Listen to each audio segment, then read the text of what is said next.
Hello, you're listening to Over the Oxer podcast with Tracy Cole for all things to do with the mind for equestrians. So this week I am delighted to welcome Nicola Kinnard-Comedie, who is a mindset and business coach. She helps equine and canine therapists to create their dream business. She mentors vets as well and regularly speaks at conferences in the UK and the US. She's the director of NKC Equestrian Training and host of the Healthy Horse Conference, which we'll talk about towards the end, which is not only for equine professionals, but also for the committed horse owner, the horse owners that like to know a little bit more about their horses. So big warm welcome, Nicola. Lovely to see you. Well, thank you so much, Tracy. It's lovely to be here. Thank you very much for having me as a guest. Tell us where it all started for you. What is your horsey background? Oh my goodness, that is a great question. Well, I think I was just born wanting a pony, like so many people in the horsey world. I just wanted a pony so much. And I have lots of lovely family in Ireland. And I can remember when I was little, we were staying at my granny's house and a pony was produced from seemingly nowhere to stay in granny's garden while we were there. I was about 5 and I think that was me hooked. Although my mum is not horsey, my parents aren't horsey, nobody had any idea how to tack up this pony, but we found a way. And I have to say that's all I wanted was a pony. Riding lessons followed. I didn't actually own a pony.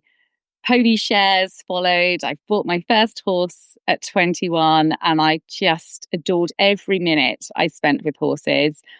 Whether it was riding, whether it was cuddling them, whether it was making new velvet brow bands for my pony when I was about 10. Do you remember we used to go and get bits of ribbon and cross them over? It was before we had lots of bling in the horse world. We're going back quite a few years. And yeah, horses, I have to say, have been my entire life. They really have. I qualified as a riding instructor, oh my gosh, a very long time ago, over 20 years ago when I was about 21.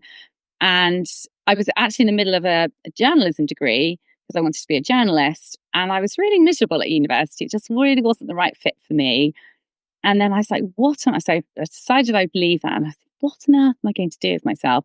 And I just had this, I don't know, vision, calling, whatever the word is, to teach people to ride horses. And it was just the most amazing experience. I just loved every second.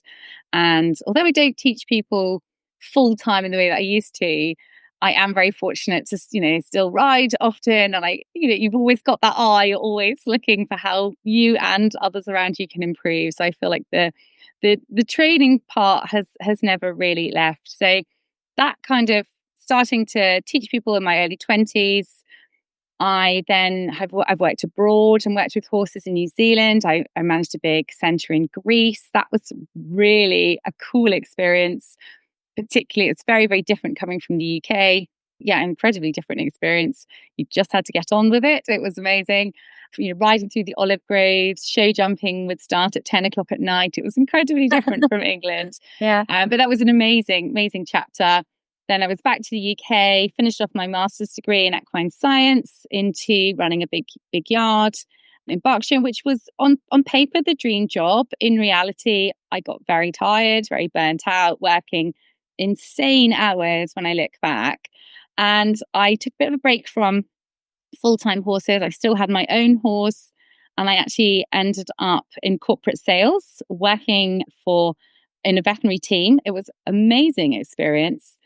And then I had a baby, and that baby is now 10. This was quite a long time ago.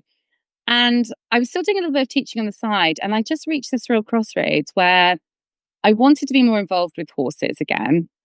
But I also wanted that time flexibility and freedom. And I was also starting to feel frustrated to only be able to help one horse at a time because, I'd spent 15 odd years teaching people to ride horses. It was such a passion, such a calling, and making such a difference and seeing people's lives change, their horses get stronger, happier, this connection. It was just brilliant. But then I just felt like I could help more horses. I didn't know how. I had no idea how I was going to do that, in fact. But again, a bit like that calling, if you like, 20 plus years before, I was like, oh, there's got to be a way. So I decided that I would set up a coaching and training company. At that point, I was teaching about 3 people to ride horses and thinking about how I could possibly leave my corporate career. And I decided I would run a horse first aid course with some qualified vets. And I thought, what have I got to lose? I had no clue really. I had no website, no branding. I had a Facebook page with about 40 people who I literally knew in person following me. And I set up a Facebook event. I remember this so clearly. Set up this Facebook event and I thought, let's see what happens. And I sold all the tickets in about 5 days. And I was hooked. And I was like, this is it. It's got the science, it's got the sales, it's got the marketing. I'm hanging out with vets. I'm not freezing cold. I'm not covered in mud. And I'm making a real difference. We had, I think, 20 people in that first course. And they were all just like, oh my goodness, I didn't know this. Now I can do a better job for my horse. And I was like, oh, okay, this is my next chapter. And that we've just celebrated 8 years in business. And that's how my training and coaching company started. So it's a long answer to your question about how did I, start out with horses, but that is my equestrian journey. It's been a whirlwind, I have to say, and I've loved every minute. That's a fascinating journey from a pony in Ireland to helping vets. Yeah. So how is it now? I know you started in the first aid side of things, but I know also that it's expanded exponentially. Yeah. How do you help the equine physios and other therapists and the vets now? What do you do for them now? So when we started those first aid courses and we ran a lot of them, course after course, we developed other courses. We did our first conference in 2019, which was amazing. I got some of my past university lecturers to come, and that was really, really cool. And people whose research, like Sue Dyson, who had read all their books, there they were at my conference. It was amazing. When I was running these events, I was meeting more and more practitioners and therapists who, because I'm just such a chatty and tiny bit nosy person, I'd be, asking them how their business was. Yeah. And they'd all say the same thing. I love what I do, but I hate the marketing side. I hate the sales side. I don't know how to get clients. And I was like, oh my gosh, this is such a waste. Like people need to know about how great these people are and how much they can help their horses. And that's where and they were all saying the same thing about imposter syndrome. And having had a real battle with imposter syndrome as a rider myself, I've always done mindset work. I started to do, at the beginning of my business journey, a lot more focused mindset work on how I could shift and change to build the life and business that I wanted. And I saw this huge difference in me. I had a strong marketing and sales background, and I was doing that in my business. And I was like, oh my gosh, I could help these people too. And that's how we set up our first coaching program for practitioners in 2020. And it's just been absolutely amazing. I went on to do my own NLP coach practitioner training with you, Tracy, a number of years ago. And that's just been absolutely fantastic. I've just added so many different modalities on from there. And it's really cemented work that I've probably always done on an informal basis. Like I know I used the power of meditation and visualization to get myself better from having ME or chronic fatigue syndrome in my mid-20s. And it was just then incredible to help all these therapists, and seeing such a difference in them meant that they were helping more horses. And I was like, oh, this is like a triple win. This is really fulfilling my wish to help more horses. And now these people are happier, they're switching off more. I just felt like, wow, this is just so incredible. These people are getting their lives changed. All these extra horses are being helped and treated and seen. And then lots of these horsey people also treated dogs. And then we started working with people who just treat dogs. And then I started speaking at more vet conferences. And funnily enough, all the vets felt the same, like an imposter. And that's how we are here. It's been such an incredible journey. But I think seeing what people needed and seeing what I had been able to bring about change in myself and my own company, I felt like I couldn't not help people really in that way. Yeah. Yeah, that's really excellent. And I want to just segue. Something you just mentioned that I didn't know about was your ME, and that you basically got yourself through it with mindset and visualization. Yeah. Can you expand on that just a little bit? Yeah. 'Cause I think Cool. Do that's you know, I really like talking about it actually, because lots and lots of people in the equestrian world, in the vet world, have ME or myalgic encephalitis or chronic fatigue syndrome, whatever you want to call it. But this is my little story on this. I was very busy. I was very fit. I was 24. I would ride 8 horses a day. I would also go out partying quite a lot. And then I suddenly felt like I was getting the flu in the middle of a lesson. I felt really unwell. And I got home, went to bed. And you just think, oh, it's one of those like 24-hour, 48-hour things. I just didn't get better. I suddenly couldn't walk up a flight of stairs. I'd gone from training for a marathon, riding with the horse every day. I couldn't walk up the stairs without sitting down. And I moved back to my parents' house. And just to be clear, that's like a regular set of stairs. I'm not talking about 80, 100 stairs. I'd been that fit and I was suddenly unable to do anything. And it's quite hard to diagnose that, or it certainly was back then. Saw lots of different specialists, had 100 tests and blood tests and scans and so forth. Worked out what it was. I was then told I would never ride again. I was told I'd never recover. And I can remember very clearly, once I'd stopped crying, telling this consultant, you just watch me. And I remember thinking, okay, if I was a horse and I had a tendon injury, and this is going back almost 20 years, we rehab tendon injuries a slightly different way then. I was thinking, okay, well, I'd be on box rest and I would do controlled exercise. This is my very simplistic brain. And that's what I did. I worked out that most activities, even having a conversation, was very tiring. So it was only a small amount of what I class as red activities I could do a day. And then I could do some things that took very little energy, like listening to an audio book or watching incredibly trashy TV.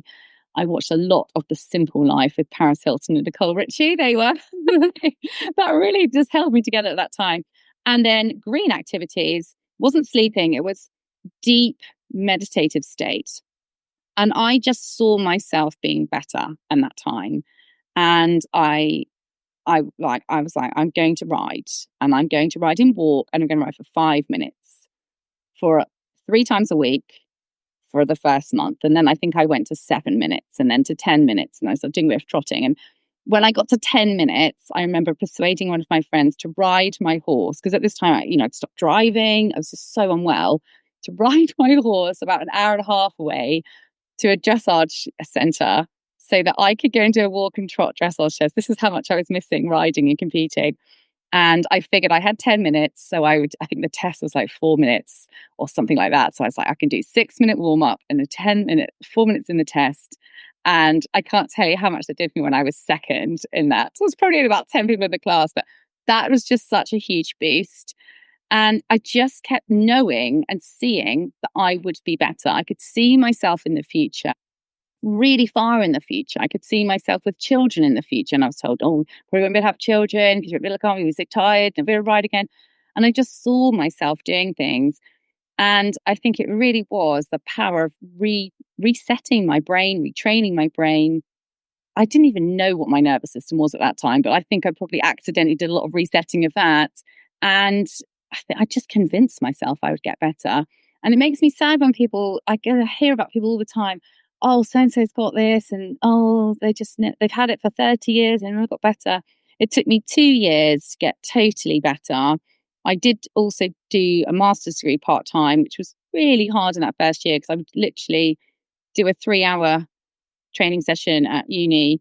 My dad used to drive me like 2 hours from our house to Cirencester, do that training, and I would sleep all the way home, and I'd be out of it about 3 days. But I think mentally it was really important for me to feel like I hadn't quit on all of my dreams and all of my goals, because everything had been taken away. And that was like that was really helpful to keep that sort of link in there. But yeah, it really was when I look back, I think it was a combination of being really stubborn, being really disciplined, and visualization and meditation that got me back. And that is, it's a long time ago. Of course I get tired. Everybody gets tired, but I've never touching some fake wood here. I've never had a relapse since, and I'm very, very grateful for that. Oh, fabulous. Do you think those are pillars for your business, for your advice for your clients, so on, that you stay stubborn and you stay active and you move forward gradually and you use your mind as well? Yeah, definitely. And I think I'm so passionate about helping people to avoid burnout, because to me, that situation I got myself in probably was avoidable, probably did miss listening to my body for a number of years. Maybe I was meant to have that condition and recover from it. Maybe I could have avoided it. We'll never know. And it's not a problem. It's all done. But I really love helping people to take that pressure off, because I think when you get into that hustle, that grind state, people feel like they can't give themselves permission to take time off. We've all felt of, we just, okay, yes, you've still got to feed the horses and animals still got to be taken care of, but we don't always then have to open a laptop at 10 o'clock at night, and you can do things on your terms. And I really do love to lead my company by that example. All of my team, to a large extent, work the hours they want to. If you have a mad energy boost and it's 11 o'clock at night, great, go for it. If you are somebody that is a 5 a.m. on the laptop type of person, fabulous. Just, I won't be there, but that's great. You do you. But it's getting people to work with their natural energy and having that freedom and flexibility. Oh, that sounds superb. And another thing that I know you're really passionate about is change, because you're basically in the change business, aren't you? Yeah. So you change people's business by helping them with the marketing, helping them with the mindset, and so on. So, what does change mean for you as a personal on a personal level, but also on a business level for you? Oh, that's a great question. I think I'm first going to answer that by just explaining why I'm so passionate about change. I think so many things feel out of reach, be that with your riding, be that with your business, be that with your health, anything. It can, so often things can feel like over there. And I think we both know, Tracy, that our brains don't like change. We're very resistant to change. So I think I'm so passionate about change because when you break it down into those little baby steps, it is actually possible. So I think that's the first thing I'd really like to just get across, is that whatever years you want, you can get there. And I think that's the biggest barrier. And being in the change industry, so to speak, is that people just feel like things that they want are out of reach. And I can remember craving so much change when I had a baby, had an unreliable full-time nanny, had a corporate job, felt so stressed. All I wanted was that time freedom. I just didn't know how. And I think if you want to create change, you need to know where you're going. And then you need to work on the steps that make it possible. But creating change or supporting other people to have change, it's giving them the freedom and the permission that I think really, and then the tools to practically do that. But I think the permission to dream. And when somebody says, oh my gosh, you could totally do that, that's life changing, isn't it? When someone really believes in you, it's infectious. And then you really believe in yourself. And then, of course, you do start taking those actions. But to me, change, it's not this kind of like radical change it all overnight, which is what I think we tend to think of, which then also sounds very scary. To me, change, it's a really boring answer, Tracy. Change is all about those micro shifts. It's the baby steps. It's millimeter by millimeter. That to me is the best type of change, because it sticks and it doesn't feel frightening, and you can just keep gently chipping away at it. I think I thought change or like big leaps forward in business had to look like, I don't know, like remortgaging your house and spending £100,000 on Facebook ads or something, which I'm never going to do. Then I realized there was another way. You could just do all these little incremental improvements and upgrades. And then suddenly you find you're over here, maybe even further than you thought you'd ever go. And it wasn't quite so painful. So that to me is what change is. It's not the big scary thing. It's these little baby steps, but in the right direction. It's that focused direction. And I always say on training sessions or with my clients I mentor that training your brain, it's just like training any other part of your body, or training a horse or training a dog. It's the right exercises repeated over time. And when you just look at it that simply, I'm sure everybody listening has trained a horse. You can train yourself basically in the same way. No, you don't need to run around an arena, but you need a plan, and you just need to keep showing up in the same way. It might be raining, it might be cold, and you don't feel like riding, but you probably will still ride your horse when you've got a goal in mind. We just need that discipline for ourselves. I love that. I love that. I love that you mentioned freedom, that change equals freedom, or it's part of the freedom equation.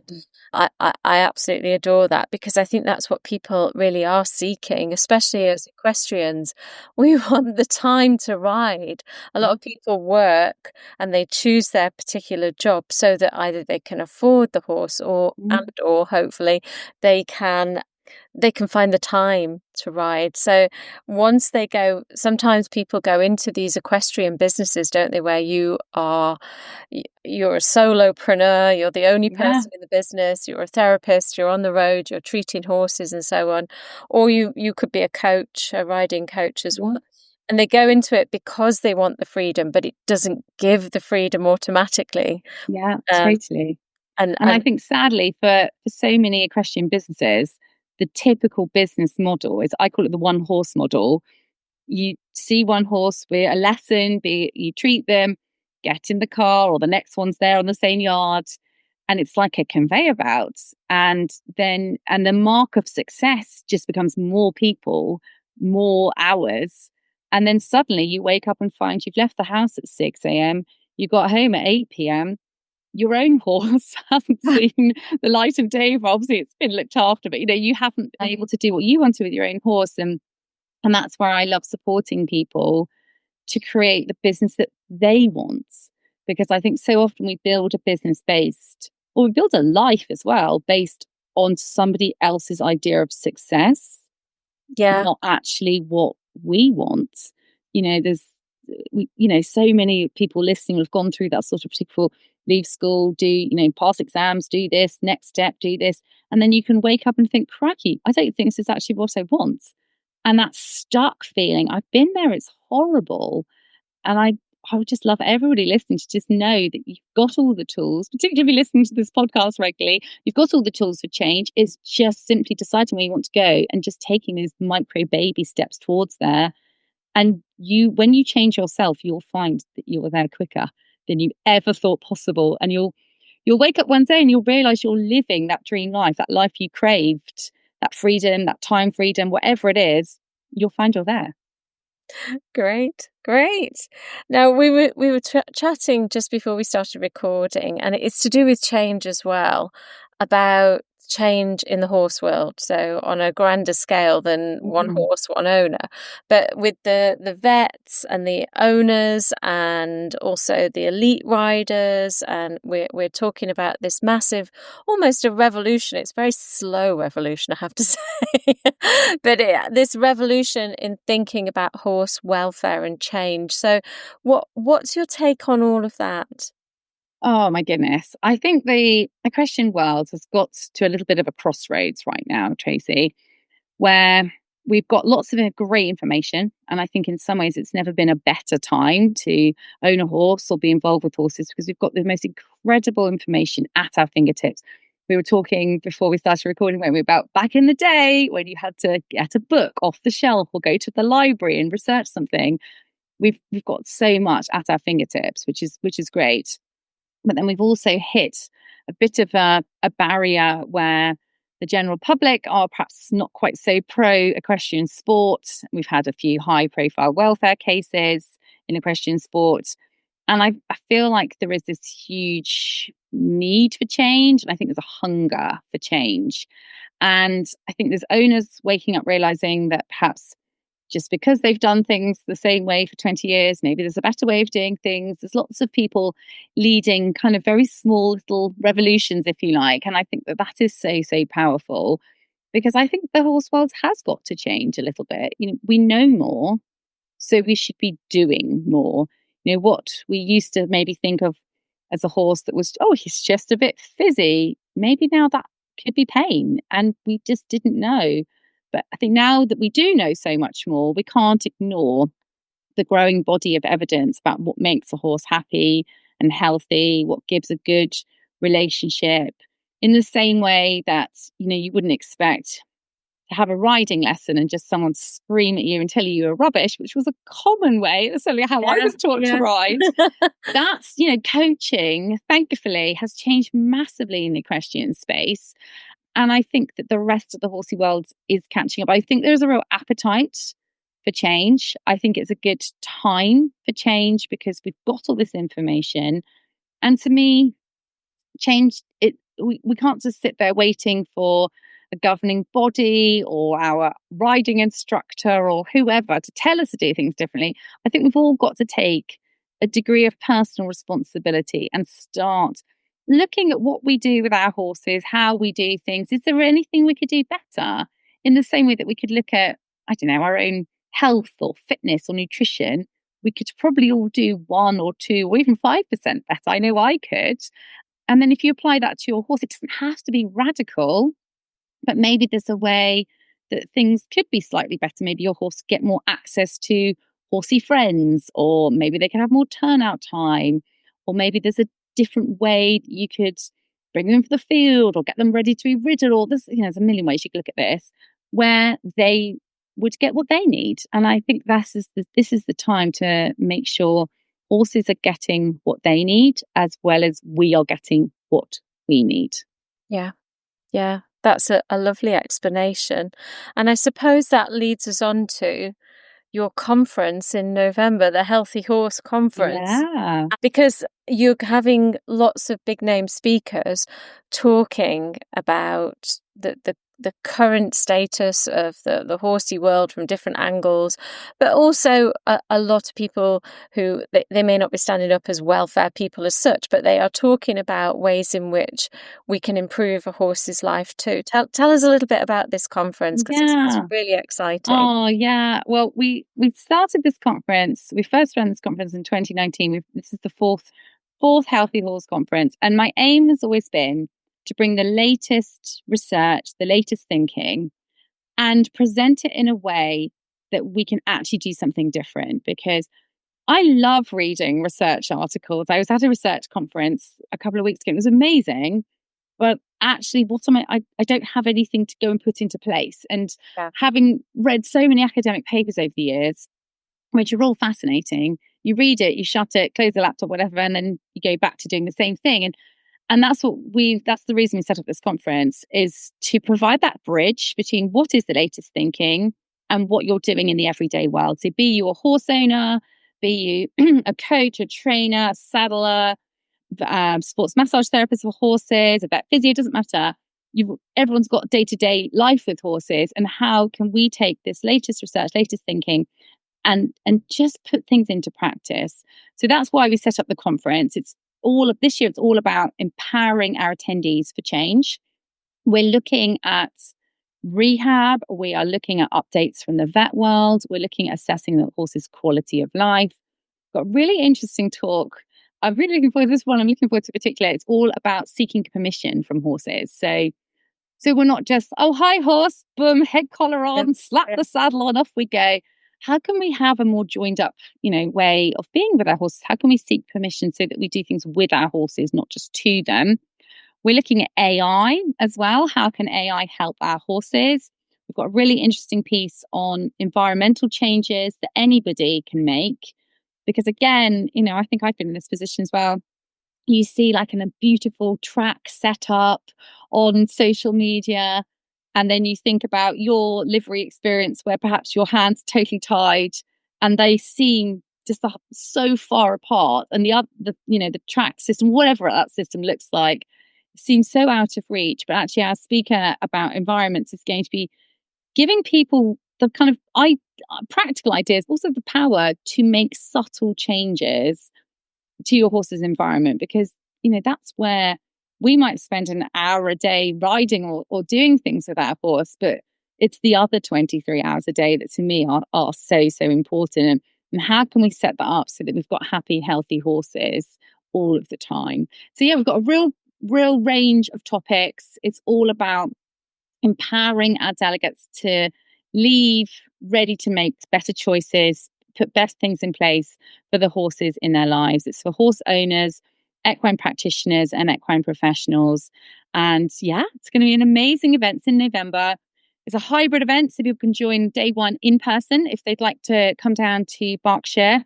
We're just outside Reading in a beautiful hotel, or they can watch it from the comfort of their sofa. It's streamed live as well. And then day two is online only, because we've got some more US speakers, people that couldn't fly in person. So we wanted to have an online day, and day two starts a little bit later for our US attendees and anybody else wanting to get a quick ride in the morning. So yeah, it's a 2-day event. It's going to be absolutely brilliant.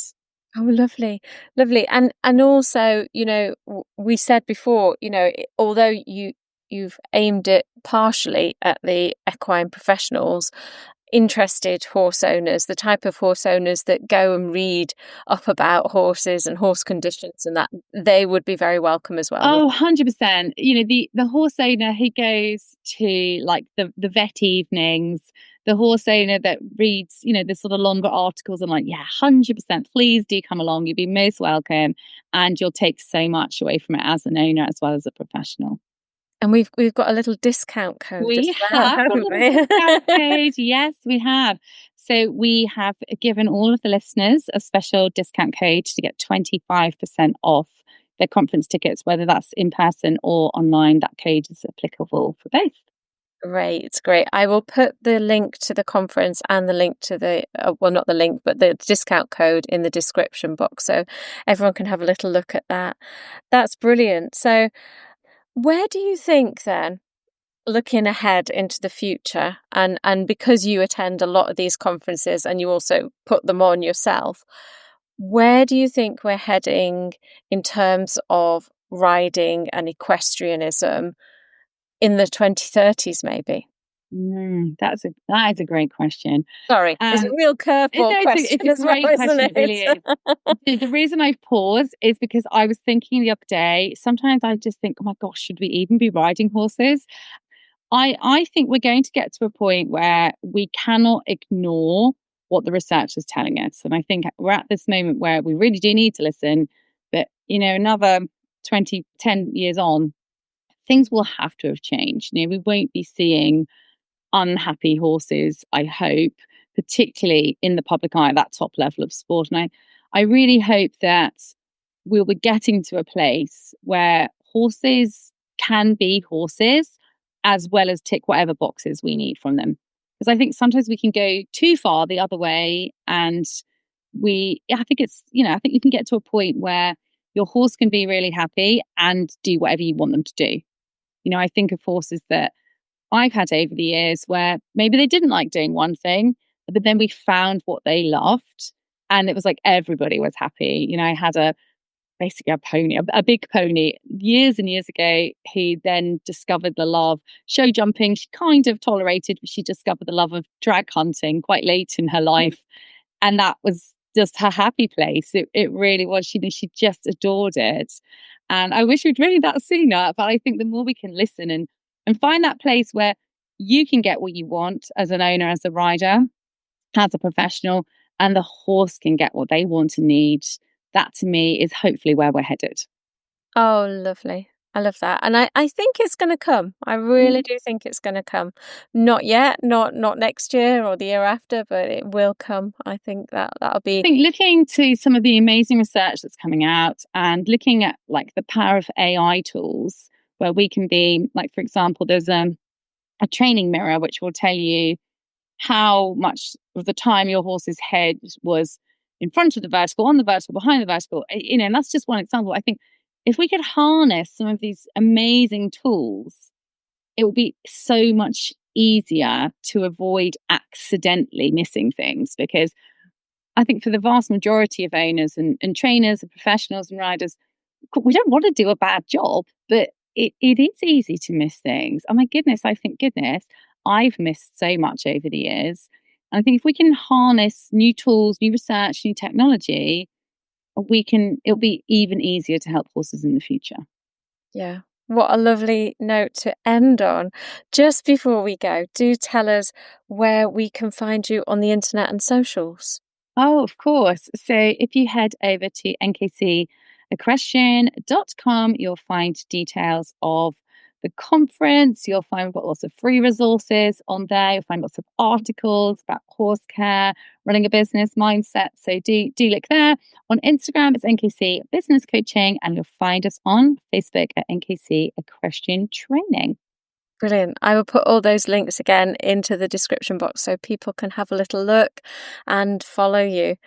Thank you so much. That has been such a lovely talk about change, but also we've kind of gone all over the place in terms of the horsey world. Thank you. That has been really great. Oh, my pleasure, Tracy. Thanks so much for having me as a guest.